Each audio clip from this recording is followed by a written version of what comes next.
लोकसभा जाना है 24 में। अरे चुनाव लड़ूंगा, लोकसभा लड़ूंगा और मैं कैबिनेट मंत्री बनूंगा, फिर मुझे प्राइम मिनिस्टर भी बनने का एक वो है। मुझे केवल शुक्रवार के दिन 24 घंटे के लिए प्रधानमंत्री का पद मिल जाए तो हमारी सारी ख्वाहिश पूरी हो जाए। हमारा एक ही सपना है, हमको प्रधानमंत्री केवल एक दिन के लिए बना दीजिए, शुक्रवार को। राहुल गांधी बहुत जल्दी नानी के यहाँ जाने वाले हैं। बहुत गोपनीय बात बता रहे हैं। इटली बहुत जल्दी जाने वाले हैं। दरअसल में वो जो है तो वो देख रहे हैं कि हम नानी के यहाँ चले जाने में भलाई है। राजीव गांधी अच्छे थे भाई, देखिए जो अच्छे थे उनको अच्छा कहा जाएगा। अच्छे थे, ताला खुलवाए, हालांकि बाद में उनको लोगों ने जो है गुमराह किया। हमारे पीछे दुनिया का सबसे बड़ा दिया है। कुछ दिन में इसको Guinness book of world record इस पे मोहर लगवा देंगे। ये दिया कब जलाया जाएगा और क्यों जलाया जा रहा है अयोध्या में, इस पर हम बात करेंगे आचार्य परमहंस महाराज जी से। जगत गुरु परमहंस महाराज जी तपस्वी छावनी के पीठाधीश्वर हैं और आप इन्हें हमेशा देखते होंगे। इस विषय पे बात करेंगे और ये भी बात करेंगे कि शंकराचार्य ने जो बयान दिया है कि वो अयोध्या के निमंत्रण कार्ड को स्वीकार नहीं करेंगे, इस विषय पर भी बात करेंगे। 2-3 विषय है। पहले तो महाराज जी इस दिए पे आते हैं। ये दिया क्यों बनाया जा रहा है? यह दिया जलाने के लिए बनाया जा रहा है। जी, इतना बड़ा दिया क्यों बनाया जा रहा है? छोटे दिए से भी काम जल जाता है। देखिए दिवाली, दिया से ही दिवाली होती है। तो राम मंदिर चूंकि दुनिया का सबसे भव्य और सुंदरतम मंदिर है, इसलिए दुनिया की सबसे बड़ी दिवाली माने अतीत से वर्तमान तक में, जब से सृष्टि आरंभ हुई तब से अभी तक सबसे बड़ी दिवाली, और इन फ्यूचर भी जो ऐसी दिवाली न कभी हुई है न होगी, उस तरह की तैयारी है। इसलिए यह दीपक जो है तैयार किया गया है। 1008 टन मिट्टी से यह दीपक बना है। ये 1008 टन मिट्टी से 1008 टन मिट्टी से बना है, और वो भी जो है सभी तीर्थों की मिट्टी, सभी तीर्थों का जल और देसी गाय के घी से यह बनाया गया है। यह 19 जनवरी सायं 6 बजे प्रज्वलित किया जाएगा, क्योंकि 19 जनवरी 2024 नवमी तिथि है और भगवान का जन्म नवमी तिथि को हुआ था। तो तिथि के तारतम्य से 19 जनवरी को शुरू करेंगे। यह रामनगरी राम घाट की राम ज्योति होगी। ये राम घाट है। यहाँ पर राम जी खेलते थे, राम जी स्नान करते थे। आज भी यहाँ जो है, पहले यहीं से सरजू जी प्रवाहित होती थी, बाद में थोड़ा सा उधर धारा कटी और यहाँ से 1-2 किलोमीटर आगे चली गई। लिखा पढ़ी में आज भी इसको राम घाट ही कहते हैं। तो घाट होता है जहाँ स्नान करता आदमी, और राम घाट जहाँ राम जी नहाते थे। तो राम जी खेलते थे, राम जी नहाते थे, और जब वनवास गए थे तो यहीं की मिट्टी को माथे में लगाए और थोड़ी सी मिट्टी लेकर के गए थे और वहाँ पूजन करते थे। इसलिए राष्ट्रवाद की शुरुआत राम से ही हुई है, और राजतंत्र में लोकतंत्र की शुरुआत रामराज से हुई है। क्योंकि राम जी का जो जीवन है, आप देखिए कि मतलब एक व्यक्ति ने पूरे राज्य में, जो खुफिया तंत्र था उनका, बोले पूरे राज्य में सब खुशी हैं, एक व्यक्ति कोई जो है वो कह रहा था कि राम जी को, सीता जी को निकाल देना चाहिए। तो राम जी ने कहा कि अगर प्रजा कह रही निकाल देना चाहिए तो निकाल दिया जाए। मतलब राजा जो जनप्रतिनिधि है, देखिए जो राजा है, जो जनप्रतिनिधि है, वो केवल अपने परिवार के लिए नहीं है, माने उनकी जितनी प्रजा, जितनी जनता है, वो सब उनके लिए आदरणीय है, सम्माननीय है, पूज्य है, और सबका सुनना चाहिए, और दुख सुख जो भी न्याय संगत हो, सबको न्याय मिलना चाहिए। ये राम जी ने राजतंत्र को जो है दिखाया कि ये राजधर्म है। तो मर्यादा पुरुषोत्तम भगवान श्री राम का भव्य मंदिर बन के तैयार हो गया है। 22 जनवरी 2024 मध्याह्न 12:20 पर प्रभु श्री रामलला अपने वैकल्पिक गर्भगृह से भव्य मंदिर में विराजमान होने जा रहे हैं। यह सनातनियों के जहां आराध्य है, वहीं राष्ट्र के गौरव है, और विश्व में सभी मानव मात्र के आदर्श प्रभु श्री राम।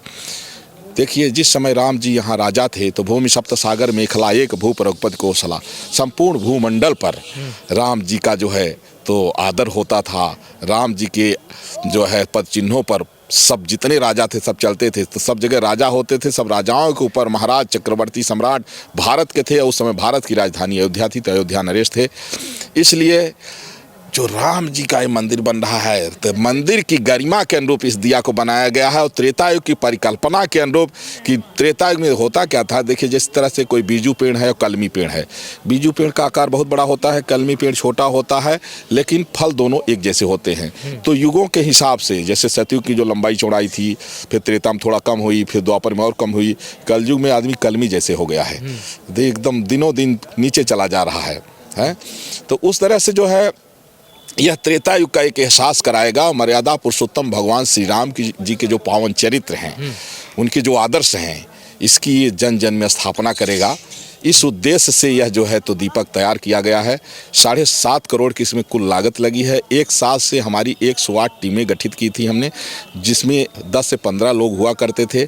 और जैसे हमने पाकिस्तान में अपना हिंगलाज मंदिर है, वो हमारा शक्तिपीठ है, वहाँ से मैंने मिट्टी मंगाया। और जो है इधर आपका वैष्णो देवी है, कामाख्या मंदिर है, फिर बाकी जैसे सेतुबंध रामेश्वरम है, तीर्थराज प्रयाग है, चित्रकूट है, नैमिसारण है। मैंने सभी तीर्थों की मिट्टी, सभी तीर्थों का जल, समुद्र का जल और 40 कुंटल तो देसी गाय का घी। इसमें 7.5 करोड़ रुपए कैसे लगे? ये तो मिट्टी का नहीं, ये सिर्फ मिट्टी नहीं है। नहीं, देखिए यही तो बात है। हाँ। यह इसमें जो है 1 साल से ज़्यादा टाइम लगा। हाँ। तमाम लोगों इसमें हमारी 108 माने गाड़ियां लगातार दौड़ती रहीं। हाँ। और सभी तीर्थों कितना कठिन होता है, देखिए जैसे पाकिस्तान जाना, फिर वहाँ से मिट्टी ले आना, जल ले आना।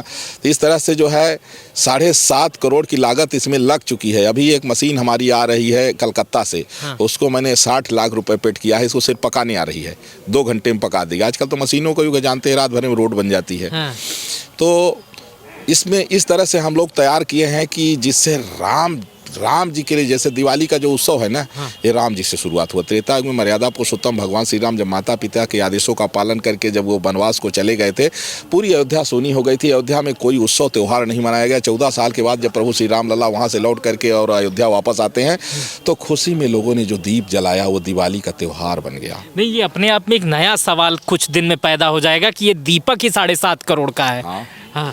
और अच्छा, इसमें घी डाला जाएगा या तेल डाला जाएगा? इसमें जो है इसमें इसको तैयार कराने में घी 40 कुंटल घी का हमने उपयोग किया है। हाँ, अभी 40 कुंटल घी लग चुका है। हाँ। मतलब पानी की जगह घी घी का प्रयोग किया गया है।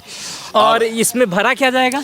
इसमें इस तेल से जलेगा। तेल से 10,000 लीटर तेल, 1.25 कुंटल रुई की बत्ती होगी, 1008 उपज्योति होगी, एक मेन ज्योति होगी या 1008 उपज्योति होगी।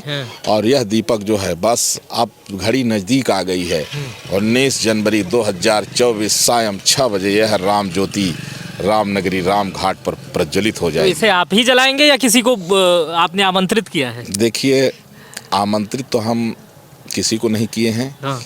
लेकिन राम का काम है, राम के लिए राम के सब हैं और राम के काम में सब आमंत्रित हैं। हाँ। जो आ जाए। अब वैसे मैं स्वयं जगत गुरु हूँ भैया। अब हमसे कोई जो है सीनियर हो तब तो बुलाएं। अब हमसे सीनियर खाली राम जी ही हैं। तो जो आ जाए सबका सम्मान है। और बाकी जो है तो ऐसी कोई बात नहीं है हम लोगों के लिए। देखिए, चाहे वो प्रधानमंत्री जी हों, चाहे एक सामान्य व्यक्ति हो, हम लोग सबका आदर करते हैं। और हमारी दृष्टि में तो राम ही राजा हैं। चलिए, प्रधानमंत्री जी आ गए हैं तो शंकराचार्य के पास भी आपको ले चलते हैं। हाँ। शंकराचार्य जी ने कहा है कि अधूरे राम मंदिर की प्राण प्रतिष्ठा हो रही है। प्रधानमंत्री जी ये गलत कर रहे हैं। दूसरा सवाल है, सोशल मीडिया सहित तमाम साधु संत ये कह रहे हैं महाराज जी कि कोई भी प्राण प्रतिष्ठा का जब कार्यक्रम होता है तो वो पति पत्नी के संयोग से होता है, एक व्यक्ति नहीं कर सकता। इन दोनों सवाल का जवाब दीजिएगा। शंकराचार्य से शुरू करिए। देखिए, अगर हम कांग्रेस पार्टी के शीर्ष नेतृत्व से कहें तो वो भी जोड़ा नहीं है। तो अब मोदी जी के लिए लोग जैसे हैं, तो मोदी जी चूँकि राष्ट्र की सेवा करने के लिए वो संन्यास ले चुके हैं। ये आपको गोपनीय बात बता रहा हूँ। राष्ट्र की सेवा करने के लिए वो संन्यास ले चुके हैं। नहीं, मोदी जी तो शादीशुदा हैं। देखिए, शादीशुदा व्यक्ति भी हमारे यहाँ है कि 25 साल तक ब्रह्मचर्य, इसके बाद गृहस्थ, फिर 50 साल के बाद वानप्रस्थ और 75 के बाद संन्यास ले लेता है आदमी। तो मोदी जी 50 साल के बाद ही देश की सेवा के लिए संन्यास ले चुके हैं। वो देश राष्ट्र प्रेमी सन्यासी हैं। इस बात को लोग नहीं जानते हैं।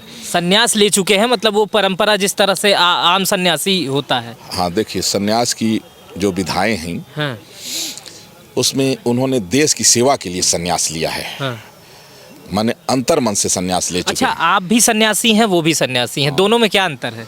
अंतर ये है, आप भी तो देश सेवा कर रहे हैं। अंतर ये है कि जैसे पुलिस 2 तरह की होती है, एक वर्दी में रहती है, एक खुफिया वाले बिना वर्दी के रहते हैं। तो हम अपने भेष में हैं और वो देश की सेवा में जो है, तो उन्होंने वो भी सन्यासी हैं, लेकिन वो मन से सन्यासी हैं। हाँ, और हम मन से भी हैं और तन से भी हैं, वस्त्र से भी हैं। चलिए शंकराचार्य जी वाले पे बता दीजिए। पूज्य शंकराचार्य जो है, जो इस तरह कर रहे हैं, 2 शंकराचार्यों ने तो खैर जो है कहा कि हम ऐसा कुछ नहीं कर रहे हैं। जिन शंकराचार्यों को आपत्ति है वो देखिए, मैं उनसे निवेदन करूंगा कि सनातन धर्म के लिए इससे बड़ा कोई दिन नहीं है। और जैसे एक बाल्टी गंगा जल में अगर कोई सूकर कुकर अगर मुंह डाल दे तो फेंक दिया जाता है, लेकिन अगर गंगा जी में 10, 20, 50 सूकर कुकर मर भी जाते हैं तो गंगा का कोई त्याग नहीं करता है।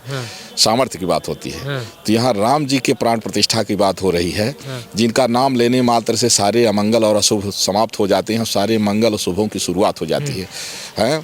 जासु नाम लेत जगमाही सकल अमंगल मूल नसाही, जिसका नाम लेने से ही सारे अमंगल नष्ट हो जाते हैं। तो इसलिए जो भी यह 22 जनवरी को मुहूर्त सुनिश्चित किया गया है, वेद सम्मत है, शास्त्र सम्मत है। इसमें किसी तरह से जो लोग देखिए, नेता लोग तो चूंकि उनकी तुच्छ राजनीति से प्रेरित लोग हैं, जो राजनीति वाले कहें वादी भद्रम न पश्यति, जो तुष्टीकरण की राजनीति कर रहे थे उनके लिए तो मैं कुछ नहीं कहूँगा, क्योंकि वो अभी तक देश को जो है सिर्फ भारतीय संस्कृति पर कुल्हाड़ी चलाते रहे, जातिवाद परिवारवाद तुष्टीकरण की राजनीति करते रहे। मोदी जी ने राष्ट्रवाद की स्थापना किया। और जो धर्माचार्य कह रहे हैं, तो या कोई न कोई उनका जो है चेला ऐसा होगा जो तुष्टीकरण की राजनीति करने वाला होगा, उसके लिए इस तरह खुश करने के लिए बोलते होंगे। और शंकराचार्यों को तो ऐसा नहीं बोलना चाहिए। अब अगर बोल रहे हैं तो मैं उनको आपके चैनल के माध्यम से बताऊंगा कि राम का विरोध और राष्ट्र का विरोध है, कोई भी व्यक्ति अगर करेगा तो उसका स्थान शून्य है। कोई भी, हम हों या शंकराचार्य हों या कोई भी हो, अगर राम का विरोध कोई कर रहा है या राष्ट्र का विरोध कर रहा है तो उसका अस्तित्व समाप्त है। चाहे वो कोई भी हो, कोई भी, शंकराचार्य का अस्तित्व समाप्त है। बिल्कुल, चाहे हम हो या शंकराचार्य हो, कोई भी हो। कोई अगर राम का विरोध कर रहा है या राष्ट्र का विरोध कर रहा है, वो विरोध नहीं कर रहा, वो ये कह रहे हैं कि प्राण प्रतिष्ठा अधूरी हो रही है। क्या जल्दी थी, चुनाव से बात करा लेते, मंदिर कंप्लीट हो जाता तो। अच्छा, आपको लग रहा है क्या कि चुनाव की वजह से हो रहा है? देखिए, वजह जो भी हो, लेकिन अच्छा ये महाराज जी मुस्कुराए हुए बगैर ये बताएं, आपको नहीं लग रहा है एक चुनाव की वजह से पहले हो रहा है? देखिए, शुभ से शीघ्रम शास्त्र कहता है कि अच्छा काम जितना जल्दी हो कर लो, और बुरे कामों को टालते रहना चाहिए। तो यह बहुत अच्छा, इससे अच्छा कोई काम नहीं हो सकता है। तो शास्त्र विधि से कि जब प्रथम तल तैयार हो गया है तो रामलला को विराजमान कर दो। अब वहाँ जाएंगे, रोड देखेंगे, राम मंदिर को भी देखेंगे, लेकिन कितना खुशी है पूरे देश में। तो हम तो चाहते हैं कि पूज्य शंकराचार्यों को कि अगर इस तरह का कोई विचार उन्होंने किया है तो उपलब्ध बयान बदल दें और स्वागत करें। आना ना आना उनकी इच्छा, लेकिन रामलला की प्राण प्रतिष्ठा का स्वागत करें। और नहीं करेंगे तो देखिए, सब मानी सब ही राम के नाते, सबका सम्मान केवल राम के कारण है। और राम का विरोध करने के कारण एक बेटे ने बाप का त्याग कर दिया था, प्रहलाद ने अपने राक्षस पिता हिरण्याकश्यप का। और तमाम ऐसे उदाहरण हैं, बलि ने अपने गुरु का त्याग कर दिया था। तो राम का विरोध और राष्ट्र का विरोध अगर कोई भी कर रहा है तो चाहे जो भी हो, वो अपने अस्तित्व को, अपने वजूद को समाप्त कर लिया। महाराज जी, थोड़े से व्यक्तिगत प्रश्न पे आते हैं। आपके बयान जब भी चैनलों पे आते हैं तो 2-3 दिन लगातार चलते हैं, तो लोग कहते हैं बाबा पॉलिटिकल हैं। हैं? बाबा पॉलिटिकल हैं। देखिए, लोकसभा जाना है 24 में। अरे चुनाव लड़ूंगा, लोकसभा लड़ूंगा और मैं कैबिनेट मंत्री बनूंगा, फिर मुझे प्राइम मिनिस्टर भी बनने का एक वो है। भाई, भारतीय जनता पार्टी है, सब लोग अपनी अपनी उनकी इच्छाएं हैं। हमारी एक इच्छा है कि जो भारत का अन्न खा करके और भारत विरोधी नारा लगा रहे हैं, मुझे केवल शुक्रवार के दिन 24 घंटे के लिए प्रधानमंत्री का पद मिल जाए तो हमारी सारी ख्वाहिश पूरी हो जाए। मैं चाहता हूं कि जीते जी इनकी जो है ना किडनी, गुर्दे, आँख, कान सब निकलवा के अस्पतालों को दे दूं कि हमारे देश का अन्न खा के और देश को गाली दे रहे हो। यानी देखिए, और अपराध तो सामान्य एक अपराध अलग है, लेकिन देश को गाली देना ये हमें बर्दाश्त नहीं होता है, चाहे कोई भी हो। तो जो लोग देश विरोधी नारा लगा रहे हैं, हमारा एक ही सपना है, हमको प्रधानमंत्री केवल एक दिन के लिए बना दीजिए, शुक्रवार को। शुक्रवार के दिन, शुक्रवार को क्यों? क्योंकि शुक्रवार के दिन ये थोक में मिल जाएंगे, बाकी दिन हमको इनको खोजना पड़ेगा। हाँ। अधिकतर ये जो है मदरसों में पाए जाते हैं, हाँ। और मस्जिद में भी जो है ज़्यादातर वहाँ, तो वहाँ से हम इनको बहुत जल्दी निकाल लेंगे। हाँ। मस्जिद में और मदरसे में बड़े अच्छे लोग भी रहते हैं महाराज जी। तो उनको छोड़ देंगे। हाँ? हमें तो सिर्फ दिक्कत वही है कि जो भारत विरोधी नारा लगाते हैं। नहीं, इसमें तो बहुत सारे, अच्छा इसमें कांग्रेस के लोग भी शामिल हैं। अब देखिए जो भी लोग हों। हाँ। अच्छा, राहुल गांधी उसमें आते हैं कि नहीं आते हैं, जिसमें आप जिन्हें आप सजा देंगे? देखिए, नहीं बताइए। राहुल गांधी को मैं आपको बता, कन्हैया कुमार हिंदू हैं। मैं बता रहा हूँ, राहुल गांधी बहुत जल्दी नानी के यहाँ जाने वाले हैं। बहुत गोपनीय बात बता रहे हैं। इटली बहुत जल्दी जाने वाले हैं। दरअसल में वो जो है, तो वो देख रहे हैं कि अब नानी के यहाँ चले जाने में भलाई है। बहुत बेचारा यात्रा कर चुका है। नहीं, फिर से यात्रा शुरू हो रही है उनकी। अब क्या करें बेचारा, अब यात्रा के अलावा बचा क्या है। भगवान करे उनकी यात्रा जो है तो हो, और अंतिम यात्रा भी अच्छी हो। तो हमें यात्रा करें। ये अंतिम यात्रा से क्या तात्पर्य है राहुल गांधी की? माने इटली चले जाएं, कोई दिक्कत नहीं है। इटली चले जाएं, चाहे जहां, अब जैसे राम के यहाँ, हम तो ये कहते हैं जो यहाँ राम के यहाँ नहीं आ रहे हैं, भगवान उनको वहाँ बुला लें। भाई सबका कल्याण हो। लेकिन ये जरूर है कि राहुल गांधी भारतीय संस्कृति उनके अंदर अभी तक नहीं आई। अब सवाल एक पैदा हो गया महाराज जी आपसे, समय है ना 1 मिनट 2 मिनट। आपने कहा जो यहाँ राम के यहाँ नहीं आ रहे हैं उन राम उनको वहाँ बुला लें। राम तो कण-कण में है, राम तो हर जगह है। राम मतलब राम तो वो है जिन्होंने पिता के कहने पे घर त्याग दिया, सब कुछ छोड़ दिया, बंदरों के साथ गिलहरियों के साथ राम रहने को तैयार हो गए थे। और आप कह रहे हैं कि जो राम के यहाँ नहीं आ रहे हैं वो ऊपर चले जाएं। देखिए, वो तो उसी तरह से है जैसे कोई कह दे कि हमारा कोई बाप नहीं है, तो बिना बाप के कोई पैदा हो जाएगा। बाप है लेकिन वो मूर्ख है ना, वो कह रहा है हमारा बाप नहीं है। उसी तरह से कुछ दिन पहले कांग्रेसियों ने जो है तो राम सेतु को लेकर के कहा कि राम, बोले राम कोई थे ही नहीं, वो तो काल्पनिक है। तो उसी तरह से बात है कि राम के अस्तित्व को नकारना मतलब कहना कि हम बिना बाप के हैं, बिना बाप को कोई। ताला जो खुलवाने वाली बात आती है वो राजीव गांधी की ही आती है। तो राजीव गांधी अच्छे थे। हाँ? राजीव गांधी अच्छे थे भाई। देखिए, जो अच्छे थे उनको अच्छा कहा जाएगा। अच्छे थे, ताला खुलवाए। हालांकि बाद में उनको लोगों ने जो है गुमराह किया। बाद में तुष्टीकरण जो है करने वाले लोग उनके ऊपर हावी हुए, लेकिन राजीव गांधी ने ताला खुलवाया। सही बात है, हम भी कहते हैं खुलवाया, अच्छा काम किए थे। तो भाई कांग्रेसियों क्या है, उनको तो बढ़ चढ़ के कहना चाहिए कि हमने ताला खुलवाया है, हम भी आएंगे, हम भी दर्शन करेंगे। इनको तो जय श्री राम बोलने में आपत्ति होती है, भारत माता की जय बोलने में आपत्ति होती है। तो अच्छा काम, मेरा कहने का मतलब ये है, देखिए चाहे सत्ता पक्ष हो या विपक्ष हो, अच्छा काम अगर कोई कर रहा है तो उसकी जो है प्रशंसा होनी चाहिए। अगर कोई गलत काम है तो उसकी निंदा होनी चाहिए, उस पर चर्चा होनी चाहिए, उस पर जो है। तो ये भारतीय राजनीति का स्वरूप होना चाहिए। अब ये नहीं कि अगर सत्ता पक्ष रोड बनवा रहा है तो विपक्ष रात में जाग करके रोड खन रहा है कि जिससे जनता ये समझे बढ़िया रोड नहीं है। सत्ता पक्ष अच्छा काम कर रहा है तो विपक्ष रात में रेड की पटरी उखाड़ रहा है कि कहीं जो है जिससे ये समझे। अब उसको ये नहीं मतलब कितने लोगों की जान चली जाएगी, कितना हादसा हो जाएगा, उसको सिर्फ मतलब है कि सत्ता बदनाम कैसे हो। तो जो इस तरह की हिंसा की राजनीति करने वाले लोग हैं उनके लिए आप शुक्रवार का समय मांग रहे हैं। हाँ, बिल्कुल आप सही जगह पर चले गए। कुल मिलाकर के है कि नेशन इज फर्स्ट, राष्ट्र ही सर्वोपरि है। महाराज जी, अभी एक संत से मेरी बातचीत हो रही थी, वो वसुधैव कुटुंबकम की बात कर रहे थे जिसमें पूरा विश्व समाता है। तो आप 25 करोड़ लोगों को छाट क्यों दे रहे हैं? देखिए, आप वसुधैव कुटुंबकम को नहीं मानते हैं? वसुधैव कुटुंबकम में आतंकवादी नहीं आते हैं। जो आतंकवादी हैं, जो राक्षस हैं, जो जिहादी हैं, जो गौ हत्यारे, 25 करोड़ लोग भारत में आतंकवादी हैं। ओहो, ये चिन्हित हैं। इनका बिल्कुल मेरे पास पूरा डेटा है, लेकिन बस समय के इंतजार कर रहा हूँ, प्रतीक्षा कर रहा हूँ। कैसे डेटा ये बनाया महाराज जी? अरे सब बन गया है। हाँ? सब बन गया, पूरी तैयारी है। अब आपको ही बता दें तो सतर्क हो जाएंगे ना, वो अभी से भागना शुरू कर देंगे। हमारे साथ तपस्वी छावनी के महाराज जगत गुरु परमहंस महाराज जी थे। उन्होंने इतना बड़ा दिया बनाया है और कई कंट्रोवर्शियल मुद्दों पर हमसे बात की है। ये वीडियो आपको कैसी लगी मुझे कमेंट बॉक्स में बताइएगा। अपना बेहद ख्याल रखिएगा। बहुत बहुत शुक्रिया।